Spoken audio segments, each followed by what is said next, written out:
یہ الگ الگ کیوں ہے؟ اس لیے کہ تقوی الگ الگ ہے. جس کا تقوی سب سے زیادہ ہوگا وہ بہت تیزی کے ساتھ گزر جائے گا, کوئی اس کو تکلیف نہیں ہوگی. اور جس کے تقوی میں کمی ہے اور جس کے تقوی میں جتنی کمی ہوگی اس کے گزرنے میں اتنی کمی ہوگی.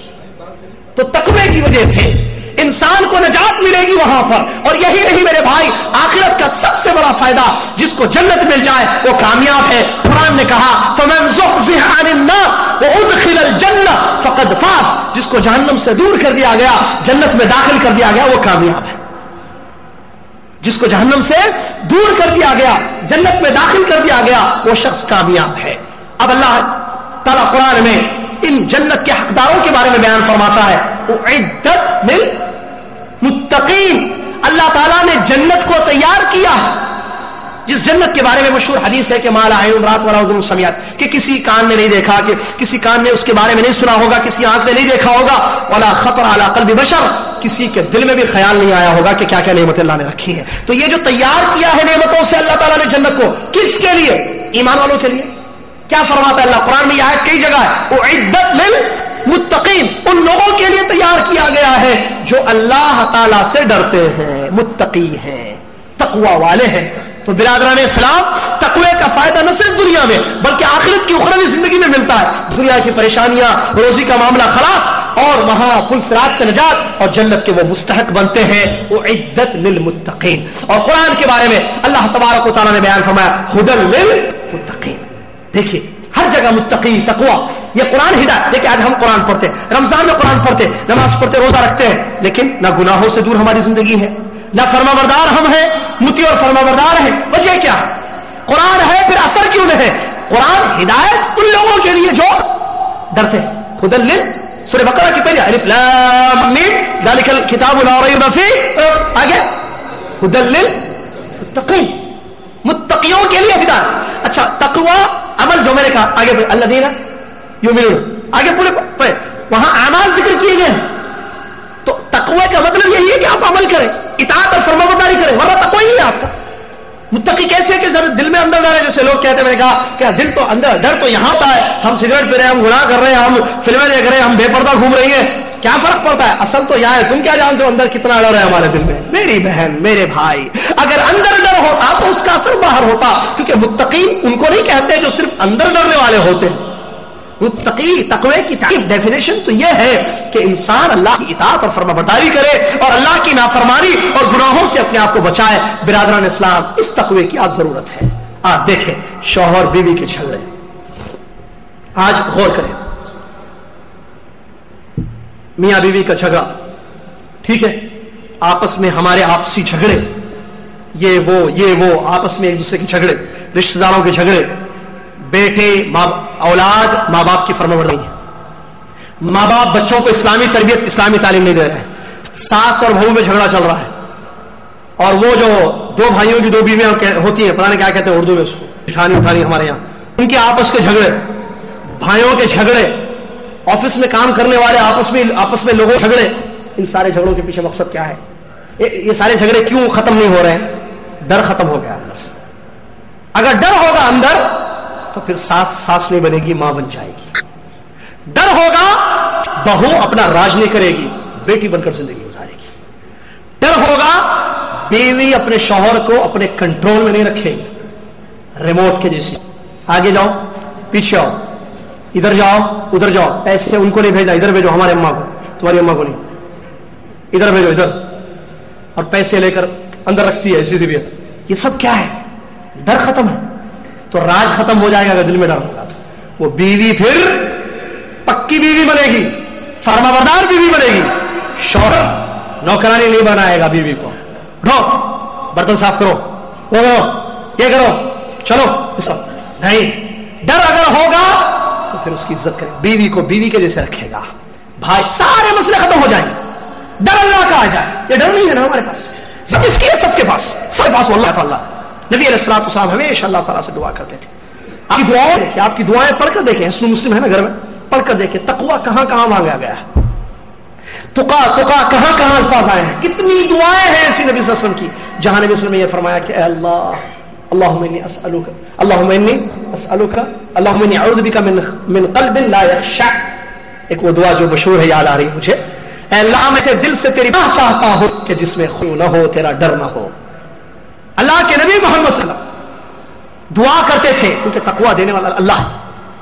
تقوی کی توفیق بھی بغیر اللہ کی توفیق کے کوئی, تو وہ اللہ سے مانگتے تھے. اور زندگیاں پڑھ کر دیکھیں کہاں ہم ہیں کہاں وہ ہیں. سیرت صحابہ, سیرت نبی, سیرت سلف پڑھ کر دیکھیں, اللہ جزائے خیر دے. دارالسلام والوں میں انہوں نے کتابیں لکھی ہیں, پڑھ کر دیکھیں, واقعات پڑھ کر دیکھیں کس قدر ڈر تھا. عمر بن خطاب رضی اللہ عنہ کے واقعات پڑھ کر دیکھیں. ابو بکر صدیق, یہ ہمارے سلف ہے نا, سلف تو کہاں ہے ان کے دلوں میں جو ڈر تھا ہمارے پاس کیوں نہیں ہے؟ کیوں ہم اللہ سے ڈرتے ہیں؟ کل اللہ کے پاس جانا نہیں ہے, حساب دینا نہیں ہے. اللہ تعالیٰ قرآن میں کیا کہہ رہا ہے؟ یا ایھا الذین آمنوا اتقوا اللہ ولتنظر نفس ما قدمت لغد واتقوا اللہ ان اللہ خبیر بما تعملون. کتنی جگہ تقوی لکھا ہے, یا ایھا الذین آمنوا اتقوا اللہ, اے وہ لوگوں جو ایمان لائے اللہ سے ڈرو. ولتنظر نفس ما قدمت, اور ہر نفس یہ دیکھے کہ کل قیامت کے دن کے لیے اس نے کیا بھیجا ہے. یا ایھا الذین آمنوا اتقوا اللہ ولتنظر نفس ما قدمت لغد واتقوا اللہ. پھر کہہ رہا ہے اللہ, اور اللہ سے ڈرو. دیکھو تین جگہ, ان اللہ خبیر بما تعملون, تم جو بھی عمل کر رہے ہو اللہ کو سب کی خبر ہے. يا أيها الذين آمنوا اتقوا الله حق تقاته ولا تموتن إلا وأنتم مسلمون واعتصموا بحبل الله جميعا ولا تفرقوا. ہر نفس یہ دیکھے کہ کل قیامت کے دن کے لیے اس نے کیا بھیجا ہے. یا ایھا الذین آمنوا اتقوا اللہ ولتنظر نفس ما قدمت لغد واتقوا اللہ. پھر کہہ رہا ہے اللہ, اور اللہ سے ڈرو. دیکھو تین جگہ, ان اللہ خبیر بما تعملون, تم جو بھی عمل کر رہے ہو اللہ کو سب کی خبر ہے. ڈر آ جائے تو پھر جھوٹ ختم ہوگا, دھوکہ ختم ہوگا, رشوت ختم ہوگی, شرک ختم ہوگا, بدعات ختم ہوں گے, خرافات ختم ہوں گے, منمانی راج ختم ہوگا, سب برائی سب معاصی ختم ہو جائیں گے بشرطے کے دلوں میں اللہ کا جائے. ہر شخص کو ضرورت ہے تقوی کی, اور کوئی یہ نہ سمجھے کہ نہیں مجھے ڈرنے کی ضرورت نہیں ہے. اللہ کے نبی علیہ السلام کی وہ حدیث کو یاد رکھے اور اللہ سے ڈرے. وہ شخص جو میں اپنے بندے پر, بڑی پیاری حدیث ہے, نبی علیہ السلام نے فرمایا, اللہ تعالیٰ فرماتا ہے میں اپنے بندے پر 2 ڈر 2 امن جمع نہیں کروں گا. 2 ڈر اور 2 امن جمع نہیں کروں گا. اگر دنیا میں ڈرے گا تو پھر اوپر ڈرایا نہیں جائے گا. اللہ اکبر. دنیا میں ڈر لو تو پھر قیامت کے دن ڈرایا نہیں جائے گا. اگر دنیا میں بے خوف ہو گئے, امن ہو گئے, تو پھر قیامت کے دن ڈرایا جائے گا. اب چیک کر لو کہ کہاں کا ڈر چاہیے. اوپر کا ڈر جہنم کا عذاب, پھر حدید ماں, حدید گرم پانی, کھولتا ہوا پانی. قرآن نے کیسے کیسے جہنمیوں کا نقشہ کھینچا ہے, جہنم کے عذاب کا نقشہ کھینچا ہے, جس کو سن کر صحابہ بے ہوش ہو جاتے تھے, داڑیاں بھیگ جاتی تھی رو رو کر. صحابہ جن کو زبان مبارک سے محمد رسول اللہ صلی اللہ علیہ وسلم نے خوشخبریاں دی ہے جنت کی, اے فلاں صحابی تم جنتی ہو, تم جنتی ہو, تم جنتی ہو. اور جیسا کہ علماء نے بیان کیا قرآن کی آیتوں کی روشنی میں, تمام صحابہ جنتی صحابہ ہیں. وہ روتے تھے, بعض صحابہ بے ہوش ہو جایا کرتے تھے اللہ کے ڈر سے. یہ ان کی زندگیوں میں اثر رہا, ہماری زندگیوں پر کوئی اثر نہ ہو اس کا, اور بے خوف ہو کر ہم دنیا میں زندگی گزارے. تو اچھی طریقے سے اس حدیث کو یاد کر لیں. قیامت کے دن اللہ ڈرائے گا. کس سے ڈرائے گا؟ ڈرانے والا اللہ. کس چیز سے؟ عذاب سے ڈرائے گا. سانپ, بچھو, جہنم کی آگ, دنیا سے کئی گنا زیادہ جہنم کی آگ. نبی علیہ السلام کی بے شمار احادیث ہیں جو کتب ستہ میں موجود ہیں. پڑھ کر دیکھیے جہنم کے اوصاف, وہاں کی تکالیف, وہاں کے عذاب, وہاں کی پریشانیوں کا نقشہ محمد رسول اللہ نے اپنی زبان مبارک سے کس طریقے سے کھینچا ہے. اگر دنیا میں ہم نہیں ڈریں گے, وہاں اللہ ڈرائے گا. اگر ہم دنیا میں ڈر جائیں گے پھر قیامت کے دن ڈرنے کی ضرورت نہیں ہے. اگر اللہ کا حق ادا کریں گے, ڈر کر توحید کے مطابق زندگی گزاریں گے, ایک اللہ کی عبادت کریں گے, شرک نہیں کریں گے, تو پھر خوشخبری ہو کہ اللہ تعالیٰ عذاب سے نہیں ڈرائے گا. معاذ بن جبل رضی اللہ عنہ کی جو مشہور حدیث, علامہ شیخ الاسلام محمد بن عبد الوہاب رحمۃ اللہ علیہ نے اپنی کتاب التوحید کے پہلے باب میں اس حدیث کو نقل کیا, اس حدیث کو بیان کیا.